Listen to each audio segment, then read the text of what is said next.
प्रिय दशम श्रेणी छात्र छात्री माने आजिकार साहित्य शिक्षादान कार्यक्रम को तुमको अनेक अनेक स्वागत। गत क्लास रे आमे पढ़िथिले भीमंक सिंहनाद रडी तार प्रथम भाग एवं एथिरे सारला दासंकर उच्च कोटिर तांकर साहित्य कृति संपर्क रे मध्यम आलोचना करथिले एवं आमे आलोचना क्रम रे जानिथिले जे आम बही रे रहिथिबा भीमंक सिंहनाद रडी कविताटी सारला दासंकर लिखित ओडिया महाभारतर गदा पर्व आसी एवं यही गदा पर्व 10 अध्याय विशिष्ट 10 गदा पर्व रही आमर भीमंक सिंहनाद रडी यही प्रसंगटी से उद्धार कर आमे जानिबा को पाइथिले जे भीम किभଳି भाबरे सिंहनाद प्राप्त करिसंती एवं सारला दास तांकर लेखारे भीम जितेबेले से कहिसंती जे श्रवणा दैत्यंकर पुत्र अश्लेषा दैत्य जे कि शिवंकर आमर से पर्वत को रक्षा करबा पई से ताको निज कबल रे करथिले शिव चाहिथिले निजे दैत्यर संहार करि पारथान्ते किंतु मानव शक्तिर महात्म्य बा मानव पाखरे केते शक्ति रहिछि तार परिचय देबा पई कवि गुटे सुंदर अवतारणा करिसंती कोन ना भीम सिंहनाद भीम से दैत्य को वध करिसंती एवं वरदान स्वरूप से शिवंक ठारू सिंहनाद प्राप्त होइछंती।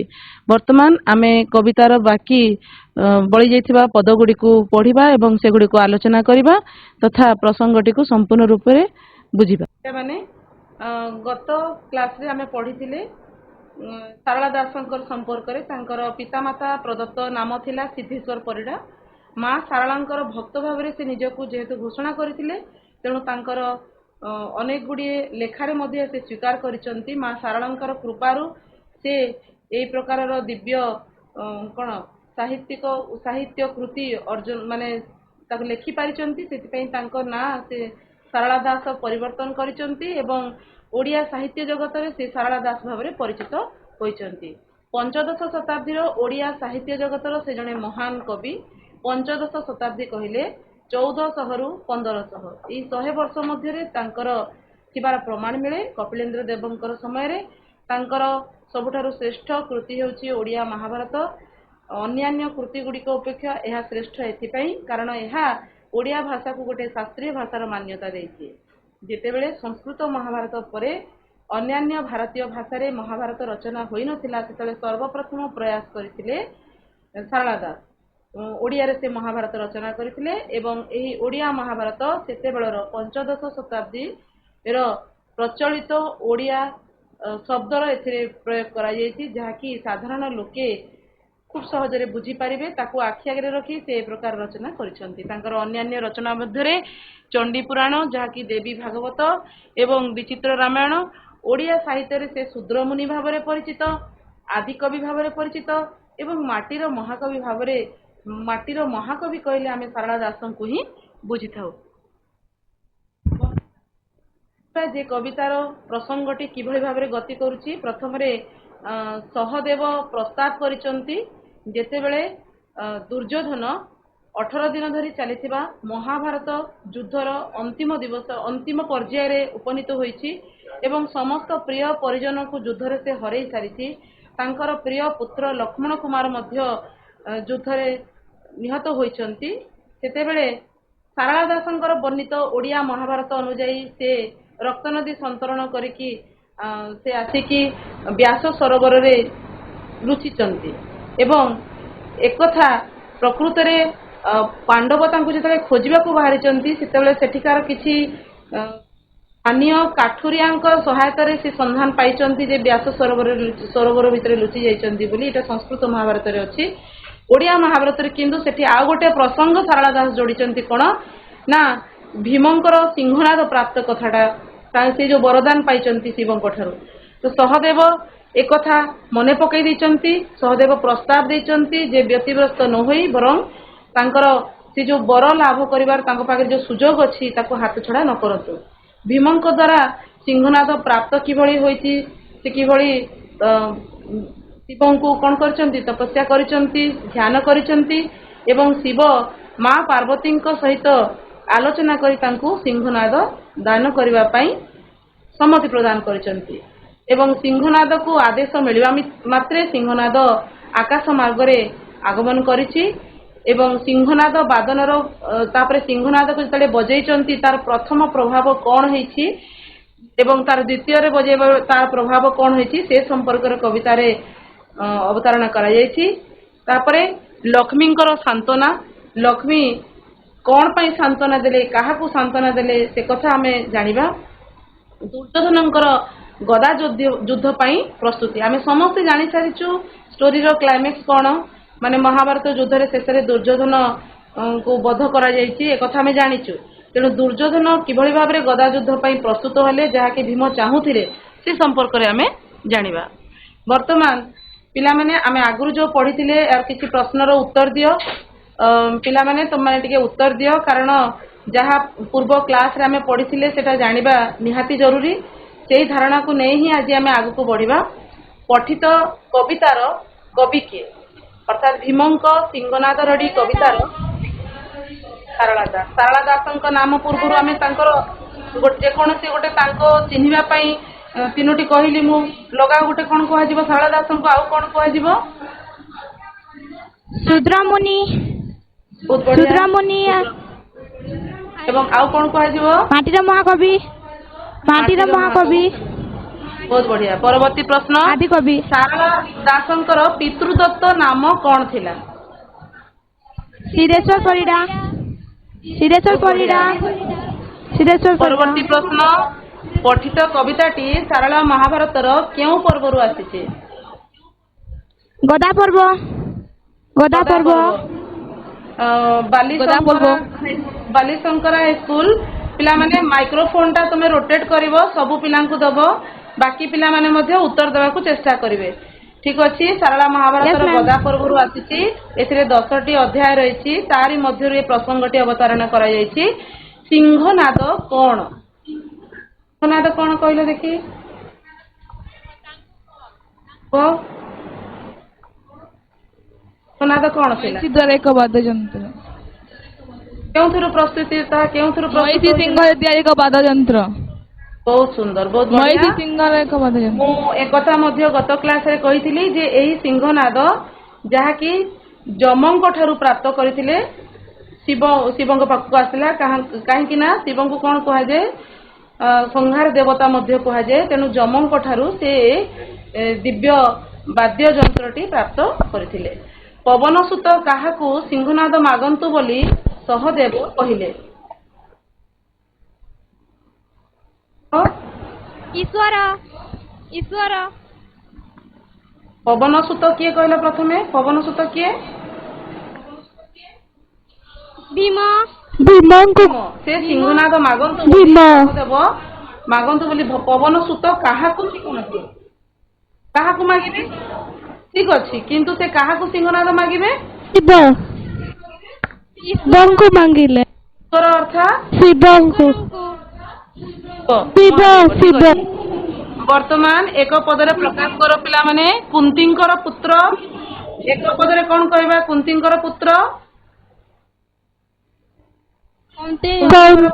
कौंतेय। बहुत बढ़िया। पवनंकर पुत्र कोन हबो? पावनी भीम पावनी। ठीक अछि पावनी। पंडुंकर पुत्र पंडुंकर पुत्र पांडव एक पदरे प्रकाश कर पांडव पांडव। बहुत बढ़िया पांडव उत्तर देइछ। वर्तमान आमे जानिबा भविष्यत द्रष्टा सहदेवंकर श्रीकृष्ण को सिंहनादर स्मरण से करे देइचंती। आमे जो पूर्व प्रसंग जेति पढिथिले तापरे महाभारत युद्धर अंतिम पर्याय रे प्रतिज्ञाबद्ध भीम से भीम को गोविंद पथ प्रदर्शन करछन्ती अर्थात श्रीकृष्ण तांको बाट देखैचंती कोन करिकि से तांकर प्रतिज्ञा को पूर्ण करि परिबे। से जो प्रतिज्ञा करथिले जे कौन करिवे दुर्योधनंकर जानू भंग करिवे तांकर जंघ भांगी देवे ए जो प्रतिज्ञा करथिले से प्रतिज्ञा किभଳି पूरा करिवे सेति पई बाट देखैचंती श्रीकृष्ण एवं से कहिचंती ईश्वरंकु वर मागिबा पई वर स्वरूप सिंहनाद मागिबा पई। पांडव सुंदर एठारे पांडव सुंदर भीम को कुआ जायछि।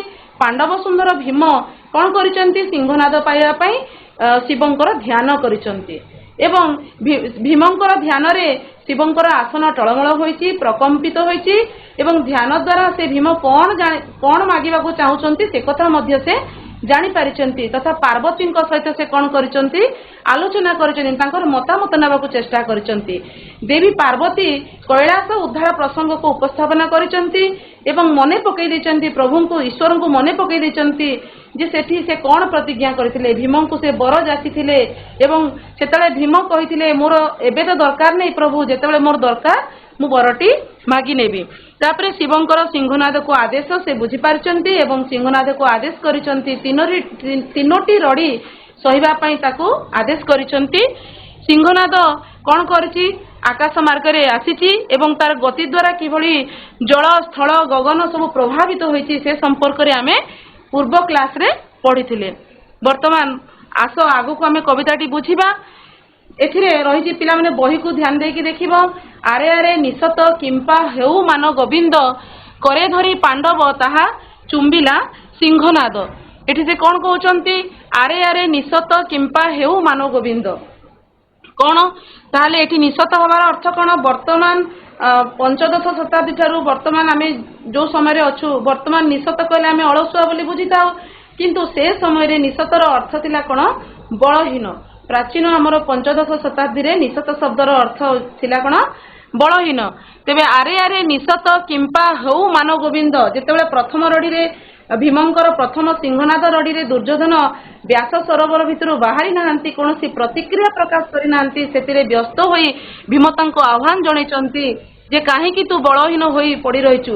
ଏଠି ମାନ ଗୋବିନ୍ଦ କାହିଁକି କୁହାଯାଇଛି ପିଲାମାନେ ତୁମେ ତ ଜାଣିଛ।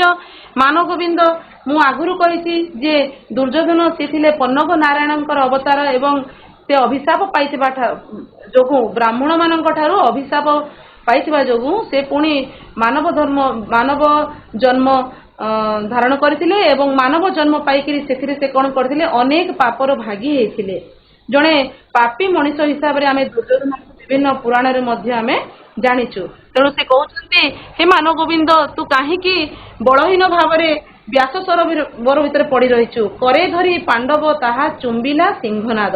କରେ ଅର୍ଥାତ୍ କଣ, କରରେ ହାତରେ, କରେ ଧରି ଏଇଟା ପଦ୍ୟ ଶୈଳୀରେ ଅଛି ପିଲାମାନେ।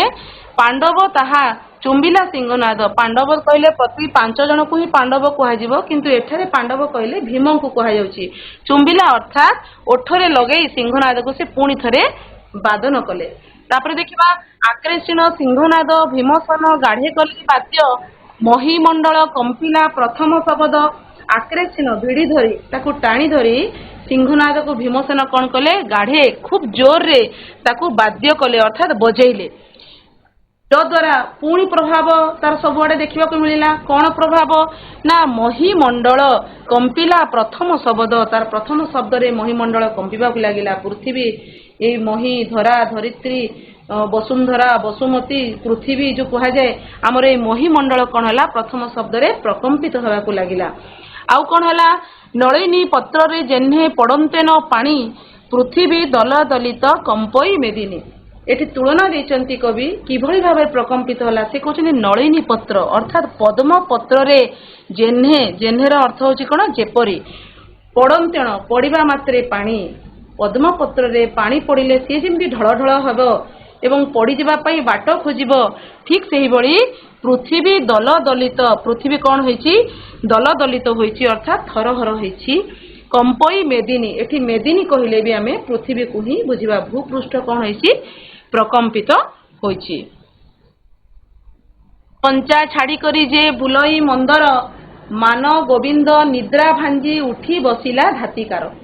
ସଞ୍ଚା ଛାଡ଼ି କରି ଯେ ବୁଲଇ ମନ୍ଦର, ପ୍ରକୃତରେ ଦୁର୍ଯ୍ୟୋଧନ ନିଜର ପରିବାର ବର୍ଗ ପ୍ରିୟଜନଙ୍କୁ ହରେଇ ଯୁଦ୍ଧରେ ସମସ୍ତଙ୍କୁ ହରେଇଛନ୍ତି ତାଙ୍କର ଏକା ଜିଦ୍ ଯୋଗୁଁ ଏବଂ ତାର ଫଳସ୍ୱରୂପ ଶେଷରେ ସେ ନିରାଶ ହୋଇକି ନିଜର ଜୀବନ ବଞ୍ଚିବା ପାଇଁ ବ୍ୟାସ ସରୋବରରେ ଆଶ୍ରୟ ନେଇଛନ୍ତି। ଏଠାରେ ତାହେଲେ ସଞ୍ଚାର ଅର୍ଥ କଣ ହବ, ସଞ୍ଚା କଣ, ତାଙ୍କ ପାଇଁ ସୁରକ୍ଷିତ ସ୍ଥାନ, ତାଙ୍କର ଘର ସେ ଛାଡ଼ିକରି ବୁଲଇ ମନ୍ଦର, ମନ୍ଦର ମାନେ ପ୍ରକୃତରେ ପର୍ବତ, ଏଠି କିନ୍ତୁ ପର୍ବତ ଗହ୍ୱର।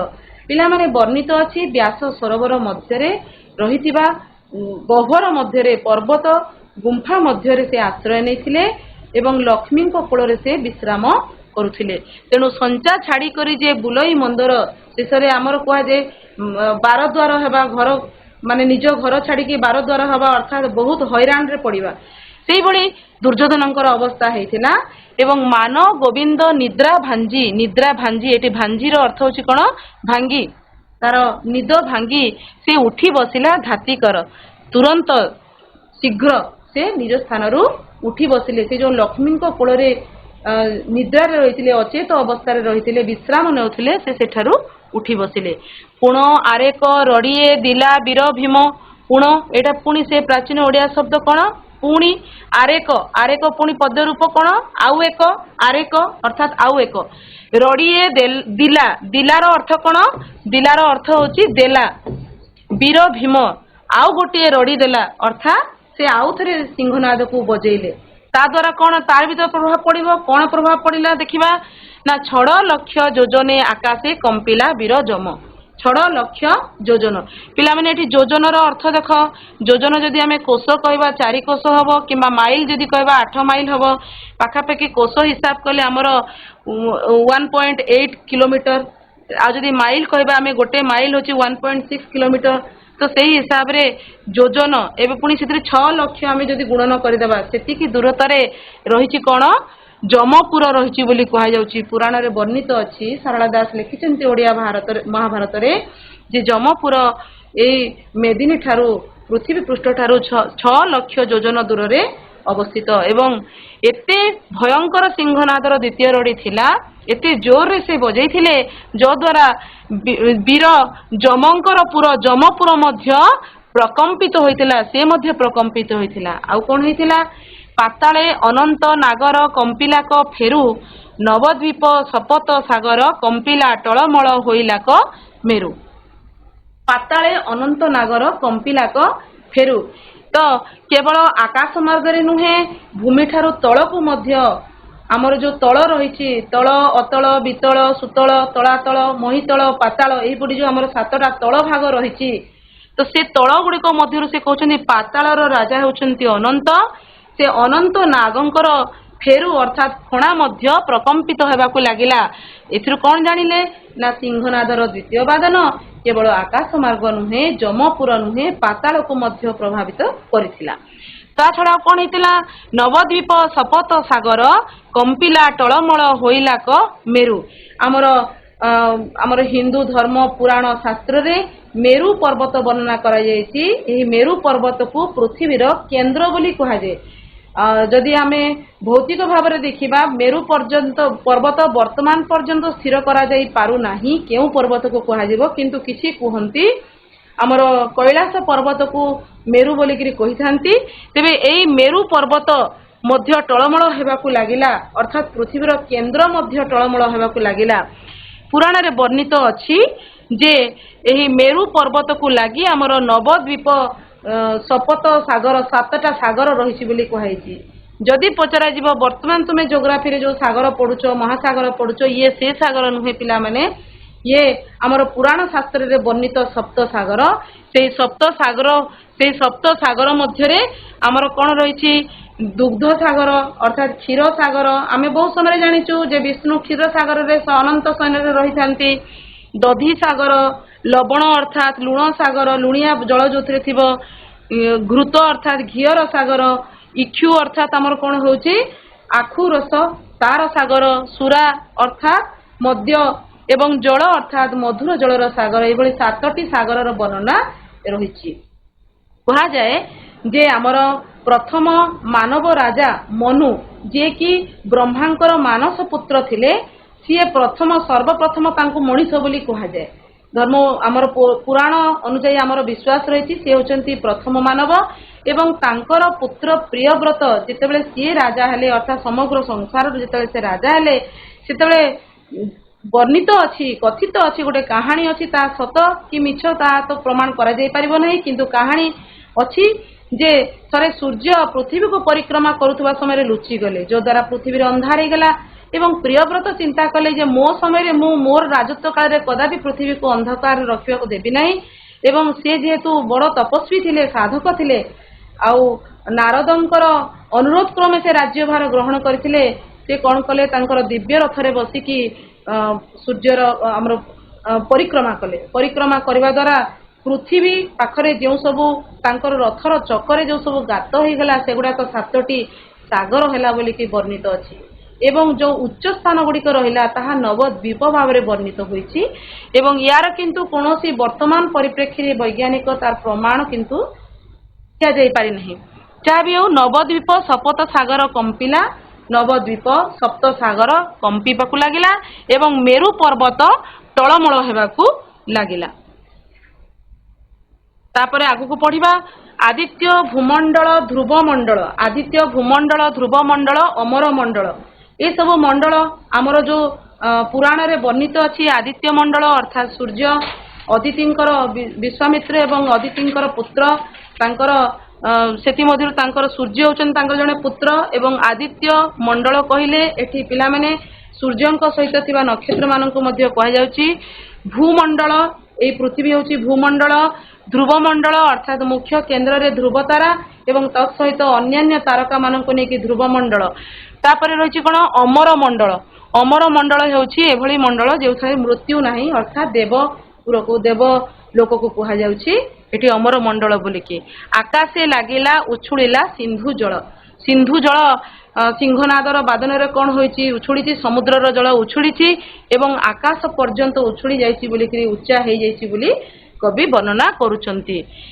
एभली प्रभाव जेतेबेले समग्र स्थल जल पाताल आकाश सबुआड़ को प्रभावित करिछि सिंहनादर बादन तेबे दुर्योधन को को प्रकार प्रभावित करिछि सेटा हमर जानिबार अछि कोन ना रे रे कार करी राजा धृतराष्ट्री बच्छस्थले मारी बाहस्फट गर्जिण बेगे उठी धृतराष्ट्री होचंती धृतराष्ट्रंकर पुत्र अर्थात दुर्योधन को कहा जाउछि एठी दुर्योधन होचन धृतराष्ट्री एवं से धृतराष्ट्री कोन करिसंती ना चित्कार करचंती रे रे कार गर्जन करिकी से बच्छस्थल निजर बच्छ माने होछि बक्ष निजर छाती रे पिटी मारी बाहस्फट बहादुरी मारी से गर्जिण अर्थात प्रबल बेगरे गर्जन करी से लक्ष्मी कोल उठी बसी ठिया हो जाइछंती महागहन निश्वास बुलाई बेनी डोला महागहन माने कौन पिला माने ना जोर जोर रे निश्वास नबा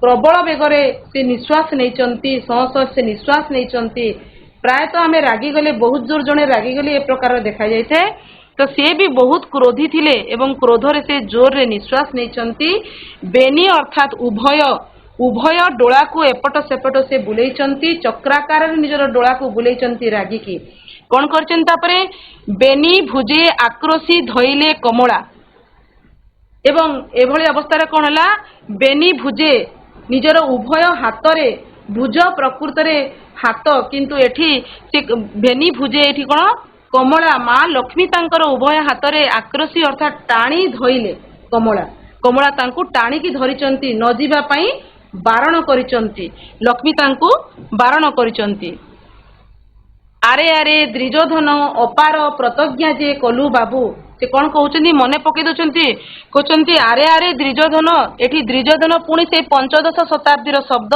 दुर्योधन को द्रिजोधन बोली लिखा जाइछि सेतबेलर कथित भाषा अपार प्रतिज्ञा कलु अपार जहाकु से पारी हेबे नाही जेमती लक्ष्मण रेखा थला पारी न होआ पे लक्ष्मण कहिथिले सेहि बेला ताकू देइबे नाही बा ए प्रतिज्ञा तू प्रतिज्ञा कलु जे तू ताकू निश्चित भाव में पालन करिवु तेणु अपार प्रतिज्ञा जे कलु बाबू एठी बाबू मध्य से दुर्योधन को संबोधन करचंती जेहेतु निजे माँ लक्ष्मी पुत्र हिसाब रे तांको आश्रय देथिले बोइलु जे भीमर सातरडी सहिबु बोइलु अर्थात 15 शताब्दी शब्द कहिलु जे भीमर सातरडी सहिबु मु जतले तते कहिली तार 3 रडी को सहिबु सेतले तू कहिलु प्रतिज्ञा कलु जे मु 3टा रडी काहे मु तो 7टा रडी सहि जीवी बोली तू प्रतिज्ञा करिथिलु एबे कोन से कथा भूली गलु एक कथा लक्ष्मी तांकर हाथ को टाणी धरी तांकू मने पकई दउचंती देखिया मानव गोविंद कोन प्रतिक्रिया कले मानव गोविंद राजा कमला भुजदंड दिला पेली एठी दिला माने होची पिला माने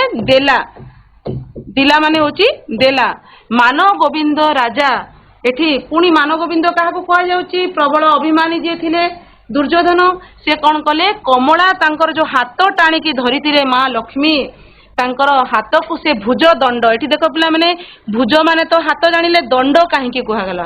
ପ୍ରକୃତିରେ ଆମର କାନ୍ଧରୁ କହୁଣୀ ପର୍ଯ୍ୟନ୍ତ ଅଂଶକୁ ଯଦି କୁହାଯିବ ହେଲେ ଆମେ ଭୁଜ ଦଣ୍ଡ ବୋଲି କହିବା, କାରଣ ଏଇଠି ହିଁ ଆମର ହାତର ଶକ୍ତିଟା ଥାଏ। ତେଣୁ ସିଏ ଯେତେବେଳେ ଟାଣି ଧରିଥିଲେ ତାଙ୍କର ବାହୁକୁ ସେ କ'ଣ କରିଛନ୍ତି? ଠେଲି ଦେଇଛନ୍ତି। ଦୁର୍ଯ୍ୟୋଧନ ରାଗିକି ଠେଲି ଦେଇଛନ୍ତି। ତ ଏଠି ମାଙ୍କର ସେ ଅପମାନ କରିଛନ୍ତି। ଅଧର ପୁଷ୍ଟ କରି ପଳାଯା ବୋଲି ବୋଲି, ଏବଂ ଅଧର ଅର୍ଥାତ୍ ନିଜର ଓଠକୁ ସେ ଟାଣ କରିକି ଓଠକୁ କାମୁଡ଼ି ରାଗିକି ତାଙ୍କୁ କ'ଣ କହିଛନ୍ତି? ଯା ପଳା ବୋଲି କହିଦେଇଛନ୍ତି ଲକ୍ଷ୍ମୀଙ୍କୁ। ଏବେ ଆମେ ସମସ୍ତେ ଜାଣିଛୁ ଓଡ଼ିଶାର ଘରେ ଘରେ ମା ଲକ୍ଷ୍ମୀଙ୍କର ଆଗମନ ପାଇଁ ଆମେ ମାର୍ଗଶିର ମାସ ଗୁରୁବାରରେ କ'ଣ କରିଥାଉ? ତେଣୁ ଯାହା ପାଖରେ ଲକ୍ଷ୍ମୀ ନାହିଁ ତାକୁ ଆମେ ଲକ୍ଷ୍ମୀ ଛଡ଼ା କହୁ। ଏଠି ଦେଖ ପିଲାମାନେ ଦୁର୍ଯ୍ୟୋଧନ ନିଜେ ନିଜକୁ ଲକ୍ଷ୍ମୀ ଛଡ଼ା କରିଦେଇଛନ୍ତି, ମାଙ୍କୁ ଧିକ୍କାର କରିଛନ୍ତି। ଏଠି ସମାଜକୁ ଗୋଟେ ବାର୍ତ୍ତା ମଧ୍ୟ କବି ଦଉଛନ୍ତି ଯେ ସନ୍ତାନ କଦାପି ମାକୁ ଅସମ୍ମାନ କରିବା ଉଚିତ ନୁହେଁ। ମା ସବୁବେଳେ ପିଲାର ଦୁର୍ଗୁଣ ଜାଣି ମଧ୍ୟ ତାଙ୍କୁ ଆଶ୍ରୟ ଦେଇଥିଲେ ଦୁର୍ଯ୍ୟୋଧନଙ୍କୁ, କିନ୍ତୁ ଏତେ ସତ୍ତ୍ୱେ ମଧ୍ୟ ଦୁର୍ଯ୍ୟୋଧନ ନିଜ ଭୁଲକୁ ନ ବୁଝି ଓଲଟା ମାଙ୍କୁ କ'ଣ କରିଥିଲେ? ଖରାପ ବ୍ୟବହାର କରିଥିଲେ। ତାପରେ ଦେଖିବା ମହାଲକ୍ଷ୍ମୀ ବୋଇଲେ ଯେ ପଳାଉ ଅଛିନି ମୁହିଁ, ମହାଲକ୍ଷ୍ମୀ କହିଲେ, ଏଠି ମହାଲକ୍ଷ୍ମୀ ସେଇ ପଞ୍ଚଦଶ ଶତାବ୍ଦୀର ଶବ୍ଦ। ଲକ୍ଷ୍ମୀ କୁହାଯାଉଥିଲା ଲକ୍ଷ୍ମୀଙ୍କୁ, ବୋଇଲେ ଅର୍ଥାତ୍ କହିଲେ ଯେ ମୁଁ ପଳାଇ ଯାଉ ଅଛି। ଅଛି ପିଲାମାନେ ଅଛିନି ଯୋଉ ଅଛି ସେଇଟା ହଉଛି ଅଛି, ମୁଁ ପଳାଇ ଯାଉଅଛି। ତୋହର ଭର୍ଚ୍ଛନା ବୋଲିବାକୁ ଥିଲି ତ ବାଟ ଚାହିଁ, ମୁଁ ଜଗି ବସିଥିଲି ଯେ ତୁ କେତେବେଳେ ଭର୍ଚ୍ଛନା କରିବୁ, ଅର୍ଥାତ୍ କ'ଣ କରିବୁ? ଭର୍ଚ୍ଛନା କରିବୁ, ନିନ୍ଦା କରିବୁ। କାରଣ ମା ଲକ୍ଷ୍ମୀ ମଧ୍ୟ ଦୁର୍ଯ୍ୟୋଧନଙ୍କର କୁକର୍ମ ସହିତ ପରିଚିତ ଥିଲେ। ସେ କିଭଳି ଭାବରେ ଉତ୍ପାତ ସୃଷ୍ଟି କରିଥିଲେ ଏବଂ ମହାଭାରତ ଯୁଦ୍ଧରେ ତାଙ୍କ ଯୋଗୁଁ ଅନେକ ଯୋଦ୍ଧା ବୀର ନିରୀହ ବ୍ୟକ୍ତିଙ୍କର ନାଶ ଯାଇଛି, ଏକଥା ମଧ୍ୟ ତାଙ୍କୁ ଅବଗତ ଥିଲା। ମା କେବେ ଚାହେଁନି ତାର ସନ୍ତାନମାନଙ୍କର ଅକାରଣରେ ହତ୍ୟା ହେଉ କିମ୍ବା ସେମାନେ କଷ୍ଟ ପାଆନ୍ତୁ। ସେ ଦେଖିଛନ୍ତି ଯେ ଦୁର୍ଯ୍ୟୋଧନ କିଭଳି ଭାବରେ ଦ୍ରୌପଦୀଙ୍କୁ ରାଜଦରବାରରେ ଅପମାନିତ କରିଛନ୍ତି, ତାଙ୍କର ବସ୍ତ୍ରହରଣ କରିଛନ୍ତି। ସେ କିଭଳି ଭାବରେ ଅନେକ ଋଷି ମହର୍ଷି ତପସ୍ୱୀମାନଙ୍କୁ ନିନ୍ଦା କରିଛନ୍ତି, ତାଙ୍କୁ କଷ୍ଟ ଦେଇଛନ୍ତି। ଏତେ ସତ୍ତ୍ୱେ ମଧ୍ୟ ମା ଲକ୍ଷ୍ମୀ ତାଙ୍କୁ କୋଳରେ ଆଶ୍ରୟ ଦେଇଥିଲେ। ତେବେ ସେ ବାଧ୍ୟ ଥିଲେ ସେଠି ଆଶ୍ରୟ ଦେବା ପାଇଁ, କାରଣ ସେ ପ୍ରକାର ବରଦାନ ପ୍ରାପ୍ତ ସେ ସ୍ଥାନ ଥିଲା। ଲକ୍ଷ୍ମୀଙ୍କର ସେଇଟା ଦାୟିତ୍ୱ ଥିଲା, ଡ୍ୟୁଟି ଥିଲା କୁହାଯାଇପାରେ। ବର୍ତ୍ତମାନ ସେ ଅପେକ୍ଷା କରିଥିଲେ କେତେବେଳେ ଇଏ ଯଦି ପାପି, ଏ ନିଶ୍ଚିତ ଭାବରେ ଆଉ ଥରେ ଭୁଲ କରିବ। ତେଣୁ ଯେତେବେଳେ ସେ ନିନ୍ଦା କରିବ ମୁଁ ସେ ସ୍ଥାନ ଛାଡ଼ି ଚାଲିଯିବାକୁ ବାଟ ଚାହିଁ ବସିଥିଲି ବୋଲି ମା ଲକ୍ଷ୍ମୀ କହିଛନ୍ତି। ଲଛି ବୋଲେ ଆବର ରଡ଼ିଏ ଯେବେ ସହିବୁ ପାମର, ଇଏ ରଡ଼ି ସହିଲେ ତୁରେ ହୋଇବୁ ଅଜରାମର। ଦେଖ ପିଲାମାନେ ମାର ହୃଦୟ କେତେ କୋମଳ। ଲଛି ମାନେ ଅଛନ୍ତି ଲକ୍ଷ୍ମୀ। ଏତେ ଧିକ୍କାର ସହିବା ପରେ ମଧ୍ୟ ତାଙ୍କ ମନ ଅଲଗା କଥା ଚାହୁଁଥିଲେ ମଧ୍ୟ ସେ ଗଲାବେଳକୁ ଗୋଟେ ଉପଦେଶ ଦେଇକି ଯାଇଛନ୍ତି। ବୋଲେ କହିଲେ ଆବର, ଆବର ମାନେ କ'ଣ? ଆଉ ଏକ ରଡ଼ିଟିଏ ଯେବେ ସହିବୁରେ ପାମର। ଏଠି ପାମରର ଅର୍ଥ କ'ଣ ପିଲାମାନେ? ନୀଚ। ଯେଉଁ ମଣିଷମାନେ ନିଜର କର୍ମ ଦ୍ୱାରା, ପ୍ରତ୍ୟେକ ମଣିଷ ନିଜର କର୍ମ ଦ୍ୱାରା ଉଚ୍ଚ କିମ୍ବା ନୀଚ ସାବ୍ୟସ୍ତ ହୋଇଛନ୍ତି, ମହାନ କିମ୍ବା ନୀଚ ସାବ୍ୟସ୍ତ ହୋଇଥାନ୍ତି। ଏବେ ତୁମେ କିମ୍ବା ମୁଁ ଆମେ ଜାଣିପାରୁଛୁ ଯେ ପ୍ରକୃତରେ ଦୁର୍ଯ୍ୟୋଧନ ନୀଚ ଥିଲେ ନା ମହାନ ଥିଲେ? ସେ ଥିଲେ ନୀଚ। ତେଣୁ ତାଙ୍କୁ ଏଠି କବି କ'ଣ ବୋଲି କହିଛନ୍ତି? ପାମର କହିଛନ୍ତି। ଏ ରଡ଼ି ସହିଲେ ତୁରେ ହୋଇବୁ ଅଜରାମ୍ବର। ଯଦି ଏଇ ଗୋଟିକ ରଡ଼ି ଯଦି ତୁ ସହିଯିବୁ ତେବେ ତୁ ନିଶ୍ଚିତ ଭାବରେ କ'ଣ ହୋଇଯିବୁ? ଅଜର ଆଉ ଅମର। ପିଲାମାନେ ଅଜର ଶବ୍ଦ ମାନେ ଏହାର ଅର୍ଥ କ'ଣ ନା ବୟସ ଯାହା ପାଇଁ ବାଧା ସୃଷ୍ଟି କରେ ନାହିଁ, ଅର୍ଥାତ୍ ବୟସ ଯାହା ପାଇଁ କାମ କରେ ନାହିଁ ସେ ସବୁବେଳେ ଯୌବନ ଯୁବକ ଅବସ୍ଥାରେ ରହିବ, ବୃଦ୍ଧ ହେବ ନାହିଁ। ଏବଂ ଅମର ମାନେ ମୃତ୍ୟୁ ଯାହାକୁ ଛୁଇଁ ପାରିବ ନାହିଁ, ମିଶିକିରି ହେଲା କ'ଣ? ଅଜରାମ୍ବର। ଏତେ ବୋଲି ତତକ୍ଷଣେ ଛାଡ଼ିଲେ ମହାଲକ୍ଷ୍ମୀ। ଏତିକି ଉପଦେଶ ଦେଇକି ତତକ୍ଷଣେ ସଙ୍ଗେ ସଙ୍ଗେ ତତ୍କ୍ଷଣାତ୍ ଅର୍ଥାତ୍ ସଙ୍ଗେ ସଙ୍ଗେ ମହାଲକ୍ଷ୍ମୀ ଦୁର୍ଯ୍ୟୋଧନକୁ ଛାଡ଼ି ପଳେଇଗଲେ। ବର୍ତ୍ତମାନ ଲକ୍ଷ୍ମୀ ଯାହାକୁ ଛାଡ଼ିଯାଏ ତାର ଧନ ଜନ ଗୋପ ଲକ୍ଷ୍ମୀ ଶାନ୍ତି ସୁଖ ସବୁକିଛି ହରଣ ହେଇଯାଏ। ଫଳସ୍ୱରୂପ କ'ଣ ହେଲା? ଦୁର୍ଯ୍ୟୋଧନର ମଧ୍ୟ ପରିଣତି ଖରାପ ହେଇଥିଲା ଏବଂ ତାକୁ ବଧ କରାଯାଇଥିଲା। ତାପରେ କ'ଣ ହେଲା ନା କଦଳୀ ପତ୍ର ପ୍ରାୟ କଦଳୀ ପତ୍ର ପରି କମ୍ପଇ ମହାତମୀ। ପବନ ବାଜିଲେ କଦଳୀ ପତ୍ର କିଭଳିଆ ହଲିଥାଏ, ଦୋହଲିଥାଏ, ସେଇଭଳିଆ କଦଳୀ ପତ୍ର ପ୍ରାୟ ଏଠି ତୁଳନାତ୍ମକ ଇଏରେ ଲେଖା ହେଇଛି, ତୁଳନା କରିକି ଲେଖା ହେଇଛି ଭଳି କମ୍ପଇ ମହାତମୀ। ମହାକ୍ରୋଧୀ କିଏ? ଦୁର୍ଯ୍ୟୋଧନ। ମହାତମୀ ଅର୍ଥାତ୍ ଏଠି ଦୁର୍ଯ୍ୟୋଧନକୁ କୁହାଯାଉଛି। ସେ କଦଳୀ ପତ୍ର ପରିକା, ଅନେକ ସମୟରେ ଆମେ କହୁ ଡରିକିରି ସେ ବରଡା ପତ୍ର ପରିକା ଥରୁଛି। आगुरु पद्म पत्र रे पानी कथा कहगला एठी पुणी कवि तुलना करुचंती कदली पत्र परिका से रागिकी क्रोधरे थरहर हेउछि एवं तापर तार प्रतिक्रिया कौन होइछि ना मृत्यु ताकू डाकिछि मृत्यु कबलित करिछि से देखो मृत्यु मृत्यु केमती कबलित करे लक्ष्मी छाड़ी गले कौन हुए कौन होइछि ना सतुरी सतुरी भार गदा घेनी कर स्थले दुर्योधनंकर अनेक गदा थिला ता भितर दुर्योधनंकर डाहण कंधरे गोटे गदा बाम कंधरे गोटे गदा थिला उभय गदार ओजन थिला 70 भार डाहण कांधर गदार ओजन 70 भार बाम कांधर गदार भार 70 भार सारला महाभारत रे सारला दास लिखिचंती जे भीम मध्य दुईटी गदा धारण करुथिले एवं तांकर उभय गदार ओजन थिला 52 भार लेखाए उभय कांधरे से जो गदा धरुथिले तार ओजन थिला 52 भार 52 बोली लेखाएछि एवं सारला महाभारत रे लेखाएछि दुर्योधनंकर गदा गुड़िकर भार थिला 70 भार एवं घेनी गदा घेनी कर स्थले निजर हाथ रे से धरिकी कांधरे रखिकी छेपई मान गोविंद जे चित्त अंतराले एठी टिके काल्पनिक स्तर को से जाइछंती सते जेमती तार हृदय भितरे चित्त अर्थात हृदय अंतराल रे हृदय भितरे सते जेमती से एबे ही भीम को साक्षात करिछि एवं भीम को गदारे प्रहार करुछि एटा से चिंता करिछि एते बेला पर्यंत गदा युद्ध आरंभ होइने किंतु दुर्योधन बाहरी जीवा समय रे से परिकल्पना करुचंती सते जेमिति मु एबे जाई मोर ए गदारे कोन करुछि भीम को प्रहार करुछि एवं तांको मारी पकोछि ए प्रकार से परिकल्पना करिसंती तामाने वर्तमान आमे सीधा प्रश्न आलोचना को जीवा देखो क स्तंभ रे किछि शब्द रहिछि एवं ख स्तंभ रे किछि शब्द रहिछि ताकू आमे मिलेइबा क स्तंभ रे हमर शब्द रहिछि कोन सहदेव भीम दुर्योधन अश्लेषा दैत्य शिव और व्यास सरोवर एगुड़ाक वर्तमान आम चिन्हा चिन्हा टिके लगुच बर्तमान आम जोड़ा सहदेव सहित आमर ख स्तंभ रही सम्मुख समर को आगमन कैलाश पर्वतर उत्पाटन ओडपा महातीर्थ दक्ष यज्ञ कनिष्ठ पांडव पवनर सुत शीघ्र शीघ्र जड़े जड़े ठिया कि उत्तर दब सहदेव सहित आम या भितर क्योंटी को जोड़ा सहदेव सहित क्योंटी जोड़ा देख कनिष्ठ पांडव बहुत बढ़िया ठीक अच्छे सहदेव सहित आम कौन जोड़ा कनिष्ठ पांडव ठीक अच्छे भीम सहित कोटा को जोड़ा देख भीम सहित पवनर सुत पवनर सुत पवनर सुत दुर्योधन सहित क्योंटी जोड़ा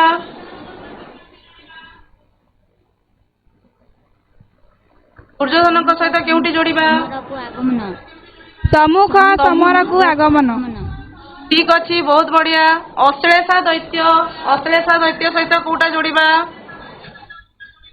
कैलाश पर्वतर उद्घाटन उत्पाटन ओपाड़ा श्रवण दैत्यर पुत्र अश्लेषा दैत्य कौन करथिले कैलाश पर्वत को ओपाड़ी नहीं जावाकू चेष्टा करुथिले शिव शिवंक सहित केउटा जोड़िबा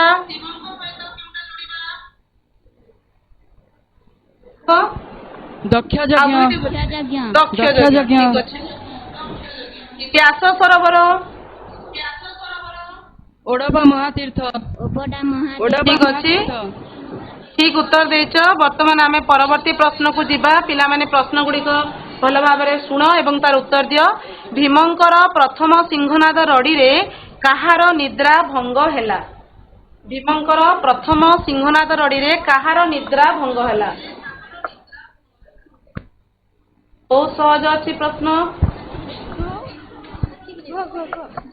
दुर्योधन दुर्योधन बहुत बढ़िया द्वितीय प्रश्न कवितारे लिखित धृतराष्ट्री किए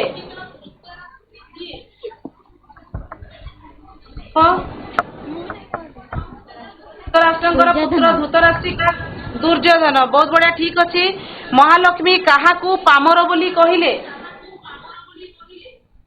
मनीष पामर बोली से काहाकू कहले दुर्योधन पन्नग नारायणंकर अवतार किए थिले पन्नग नारायणंकर अवतार किए थिले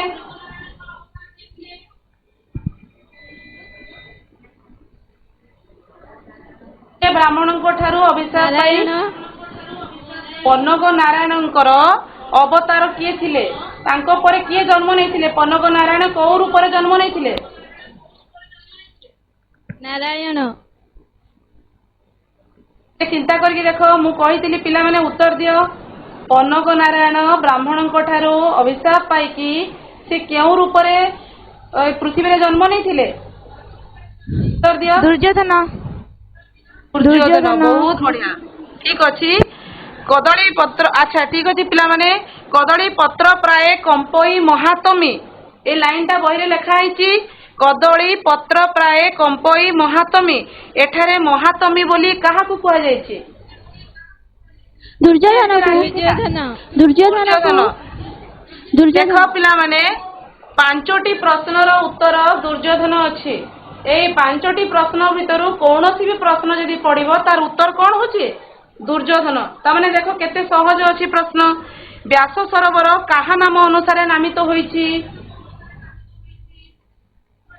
व्यासदेव शाबाश बहुत बढ़िया भीमंकर तृतीय सिंहनाद रड़ी सहिले दुर्योधन कौन हेबो बोली महालक्ष्मी कहिसंती गला बेल को कही देकरी गले जदि 3 नंबर रड़ी सहिबो कौन हेबे अजराम्बर अजर अमर बहुत बढ़िया शाबाश ठीक अच्छी पूरा ठीक अच्छी वर्तमान देख परवर्ती प्रश्न को जीवा एठी पिला माने किछिटा शब्द दिया जायछि तार दुईटी लेखा प्रतिशब्द तुमको कहबार अछि जे कौन सी दुईटी तमे कहबो पर्वतर आउ दुईटी प्रतिशब्द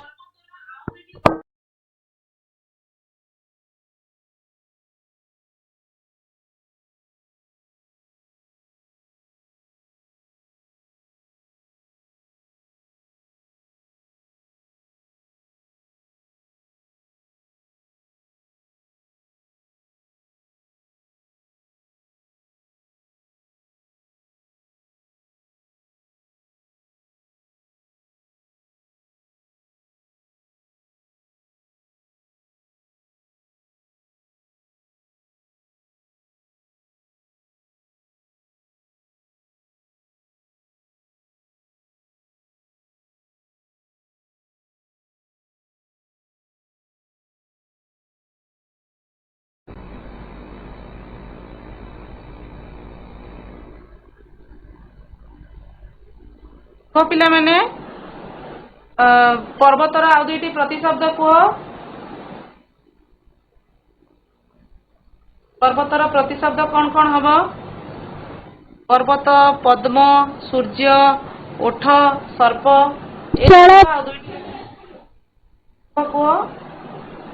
अचल अचल आउ कौन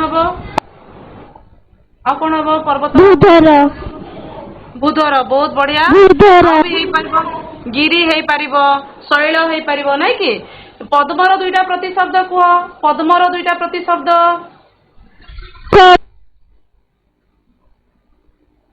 कौन हम गोटे हम कौन कमल नहीं कि बहुत सारा प्रतिशब्द नलिनी नलिनी एवं पंकज तमे पढ़िच ना नवम श्रेणी पद्म कवितार पढ़िच पद्मर अनेक प्रतिशब्द से रही सूर्यंकर प्रतिशब्द कौन हम कहल सूर्यंक पई आ कौन प्रतिशब्द लागिबो रवि रवि रवि भास्कर रवि भास्कर रवि और आदित्य आदित्य तपन एगुड़ा सब होची सूर्यंकर प्रतिशब्द ओठ पई कौन कहबा ओठ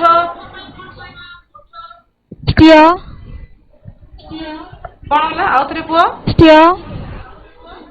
ओठ पई हला ओठ अधर हला ठीक अछि सर्पर प्रतिशब्द को सर्पर प्रतिशब्द को पिला माने सर्प पई साप साप आउ कोन हबो आउ फणी फणी तारा गोटे प्रतिशब्द होची फणी लेखिकी रख पिला माने सर्पर प्रतिशब्द होची कोन फणी एक पदरे प्रकाश करबा पई किछि प्रश्न रहिछि पिला माने समय तो हे गेलानी तमर सब खाइचुटी हे गेलानी मु कहि दउची अजर अमर एक पदरे प्रकाश कले कोन हबो अजराम्बर नवद्वीप या होची को समास ना द्विगु समास जेते बेले हमर जो समस्त पद जो समस्यमान पद थाए पूर्व पद जदि संख्या रहिथिबो जेमति नवद्वीपर समाहार तेणु से तार समस्त पदटा हेजिबो नवद्वीप एवं एठी हमर द्विगु समास लक्ष्मी एटी कौन अच्छी लक्ष्मी भ्रम संशोधन ठीक भाव में तुम लिखिपार लक्ष्मीर स्पेलिंग ठीक भाव में लिखब पामर अर्थ कौन हम नीच एवं अमर मंडल कहले आमे काहाकू बुझिबा देवलोक जेउठी कहार मृत्यु हुए नाही। वर्तमान तुम गृह कार्य भीमंकर सिंहनादरडी कवितारू पंचदश शताब्दी रे व्यवहृत ग्रामीण ओडिया शब्द जहाँ वर्तमान प्राय व्यवहार नहीं यही पाठरू ही तुमको खोजबार अच्छी एवं से सब शब्द गुड़ी को तुमको खोजिकी तालिका प्रस्तुत करिवार अछि केउ सब शब्द कवितार व्यवहृत होइछि जहाँ वर्तमान व्यवहार नहीं किंतु पंचदश शताब्दी अर्थात 1400 रु 1500 एई 100 वर्ष मध्य ओडिया रे घरे घरे व्यवहार करा जाउथिला।